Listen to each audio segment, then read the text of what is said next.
touch this. You can't touch this. Break it down.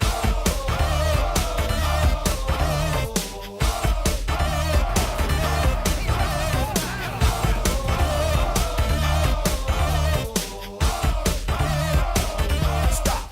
Hammer time. Welcome to this week's episode of Talking Footy. I'm your host Sean, and with me as always, my completely asexual partner, my man Dan. Well, thanks, fellow human being. Yeah. Friday night footy saw the Sharks towel up the hapless Tigers. Souths moved to the top of the table by beating North Queensland. Yeah. Good on them. Para pulled one out of their arse by beating the Broncos. The Warriors let a 16-point lead go to waste in their loss to the Bulldogs. Mighty Green Machine ran rampant over the Newcastle Knights there. The Titans squeaked home against the Steelers up at Skill Park. Penrith produced the upset of the round. Maybe not the year. It was the year! Stuff ya! When they hung on to defeat Melbourne, just like Canberra. Yeah, stuff ya. And finally the Roosters prevailed with 12 men after Warrior Hargraves was sent off in their win over the Eagles. Yes. Mate, there was definitely some tight games in that one. Like the Titans was only 1 point, you had the not Golden Point, but you had Parramatta 1 point, Penrith 2 points against, by the way, Melbourne were due for a loss against Canberra. They were due for a bounce back against us. That was big. It didn't happen. The only thing that bounced was Paul Brian Norrie of not your blood consistently. Anywho, mate, it's been, both glorious victories, mate. But,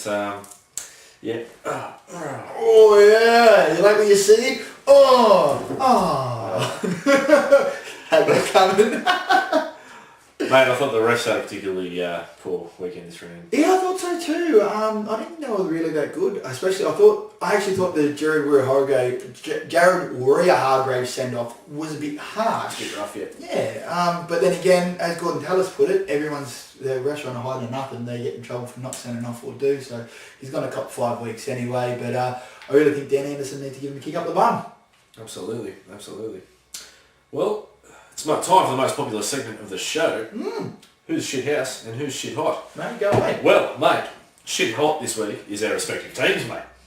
What can I say? Penrith and Canberra, the Giant Slayers. Penrith did really well to hold out Melbourne in the last 20 minutes of their game. And Canberra showed some real class with the 9 tries they put on Newcastle. Oh, well, listen to that game. They ran away to 16-0 and here we go. I can't stand Newcastle. Bada bing, bada boom. 44 points later, thanks for coming. Yeah. Absolutely. Good stuff. Anyway, shithouse this week, and every other week for that matter really, is the superstars get away with anything culture that seems to be going on, right? Yeah. Now, Rabbitoh Andrew Everingham is facing a few weeks anyway, for a run-of-the-mill shoulder charge on Matt Bell. Sort of cocked him a little bit, wasn't seen in the game, they charged him later on. Whereas the shoulder charging Billy Slater trying to stop the David Simmons try gets replayed on telly 500 times and nobody really says anything about it or... Yeah. Inconsistent punishment and that's shit house. You reckon if Dave Simmons doesn't score that try, Billy gets penalised? Penalty try maybe even? Probably not. You know that big asterisk, unless Slater's involved. The Slater law, which is now known, rubbish. And by the way, I can't see how Everingham, got suspended for that. You watch the thing, he runs up to tackle Matt Bowen. Yeah. Oh shit, he doesn't have the ball. I'm going to turn around and chase that way. Yeah. Shoulder charge. Physics. Yeah. No. Retards. Anyway, Who are you heading? Yours. What do you got? Oh, I could say they're shit house, but no, it goes to Benji Marshall. The former Kiwi captain. Mate, he's having a bit of a problem. There are whispers he's been looking for an extension to his contract, and it was stated around about $4 million, $1 million a year. No, I don't see it happening. His contract isn't even worth a buttload of fellow frogs. Now, Robbie Farah, Aaron Woods, Curtis Sheridan, and Liam Fulton, another one, always hold their heads up high, but Benji needs to have a good, hard look at himself. I mean, the way he's going, won't even make the World Cup team for... The Kiwis, mate. Oh. He could be the next one off the Japanese rugby, especially after we just found out today he has been benched this weekend. Ouch. Yes. Well, anyway, shit hot this week goes to South Centre Bryson Goodwin. Mate, Fun to watch. On fire. His former Kiwi Test flanker, or flyer if you will, I guess it's in the flanks in rugby league. He was actually struggling to crack first grade under Decky last year. Mm-hmm. Look at him now. Mate, given the opportunity by Michael Maguire at South, and he's repaid him tenfold. Easily. Yes, mate, his defence has been rock solid. His shutout of Genuine Line the other week has been well lauded, but now his attack is clicking into gear. Yep. He's really playing well. Yeah, mate, I can't believe John O'Wright, of all people, kept him out of first grade last year. Really? Mate, yeah. By the way, we've got some viewer feedback. Okay. Yes. Who's talking? Well, one of our many loyal viewers, that's one of many of you guys out there, spoke to me in regards to the inconsistencies in refereeing this year. Now, this person is not a die-hard fan of rugby league, that is of the show he is, but not of rugby league, and only watches about 3 games a month. So you can't really call him, one-eyed or biased. Yeah, he's completely impartial.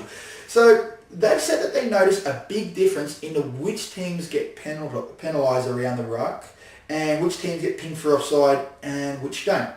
And I think it's all down to the referees' interpretations of the rules and their differing opinions. And or especially on which team, apparently refs have an idea of which teams are worse than what. Yeah.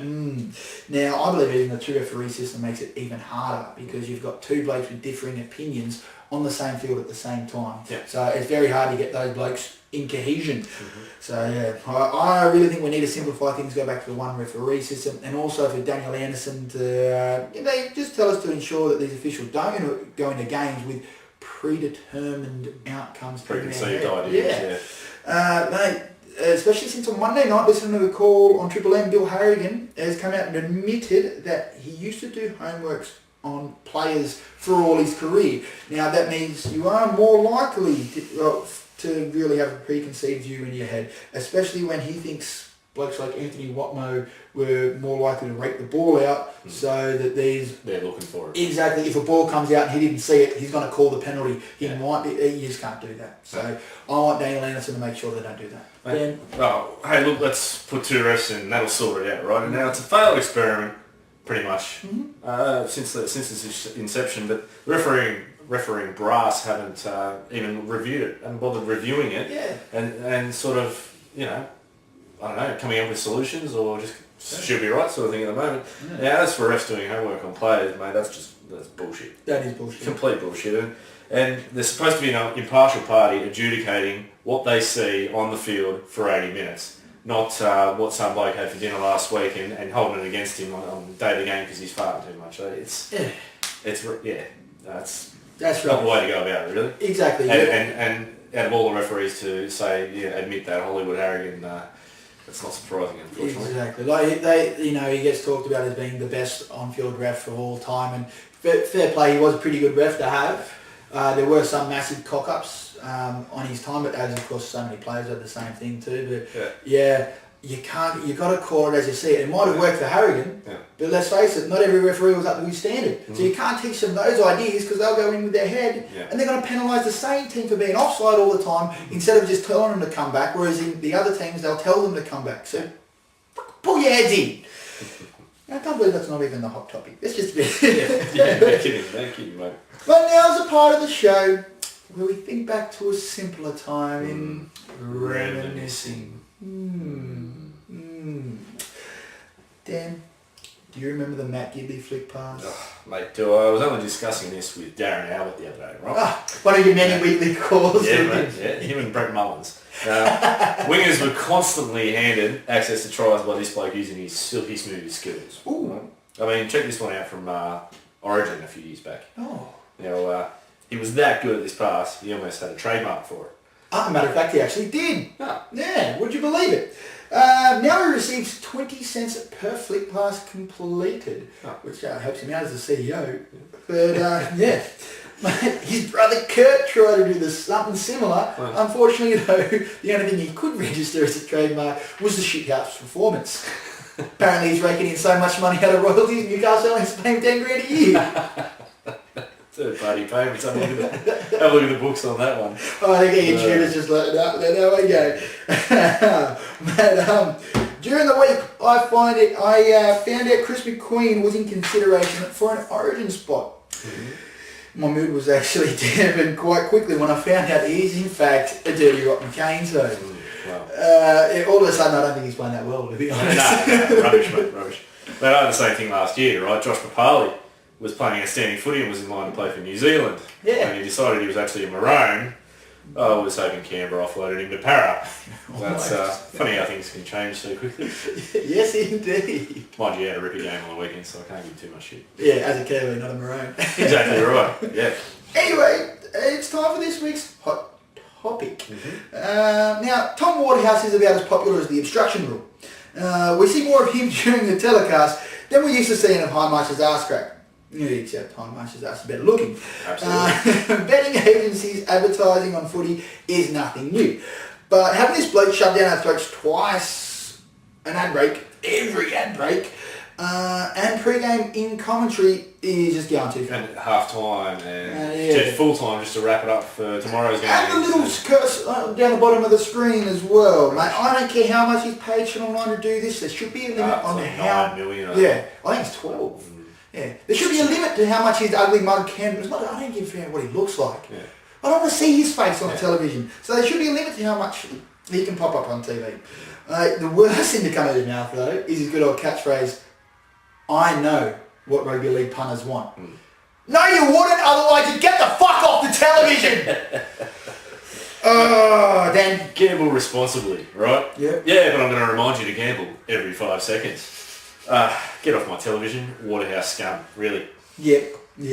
Well, let's move on from here. You're pissing us off. Time for the tips of the week. Dan, where's your money? Well, mate, I've got the Sunday double happening this weekend. We've got the Raiders at, the Raiders at Sharks, at Shark Park there, and I'm tipping the Raiders. I like their form, and the Sharks at Shark Park are good, but, and the Dogs are at Newcastle now. Newcastle got a pretty strong home game, what is it called? Winning streak and all that sort of thing. They've been winning at home all season this year. Who's that? No, Newcastle. But the Dogs are at Newcastle, and I'm liking the Dogs at the moment, and I think they can pull it off. Both away teams, probably both outsiders. Yeah. But that's the double. What do you got? Anything special for them?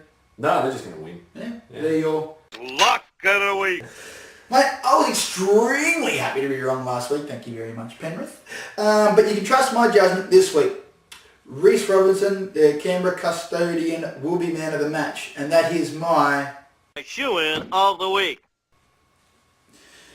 Mate, another episode. Well, actually, just on the tips of the week, last week, throw that sneaky hungy on the Penrith head on the nose. What were they paying? About $6? Oh, hello. Yeah, hello. Hey, hello. Did I put the bet on? No. Practice on the pitch, my friend. Yeah, really, no kidding. Mate, another episode finished. Another beer needed, actually. Ooh, not yet. Mate, just before we go, my mum said to me that, and this wasn't a bad thing, but she said to me that every week we always praise Greg Inglis and bag the Parramatta Eels and Kurt Gidley.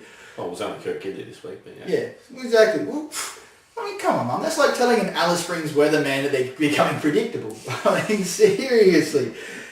It's our job as presenters to present facts. Facts. It's not our fault that Greg Inglis is awesome and Patter and Kurt Gidley just suck balls. Yeah, that's, There's the facts, damn it. Journalistic integrity there. That's it. That's exactly right. Anyway, this show is brought to you by the good people at Josh Services for all your security needs and the eBay store Phillips 79. All footage you see on this show is thanks to his fantastic library. Don't forget to like our Facebook page and jump onto www.talkingfooty.com for all of your footballing needs. Right. Thanks guys. Have a good one. See you later.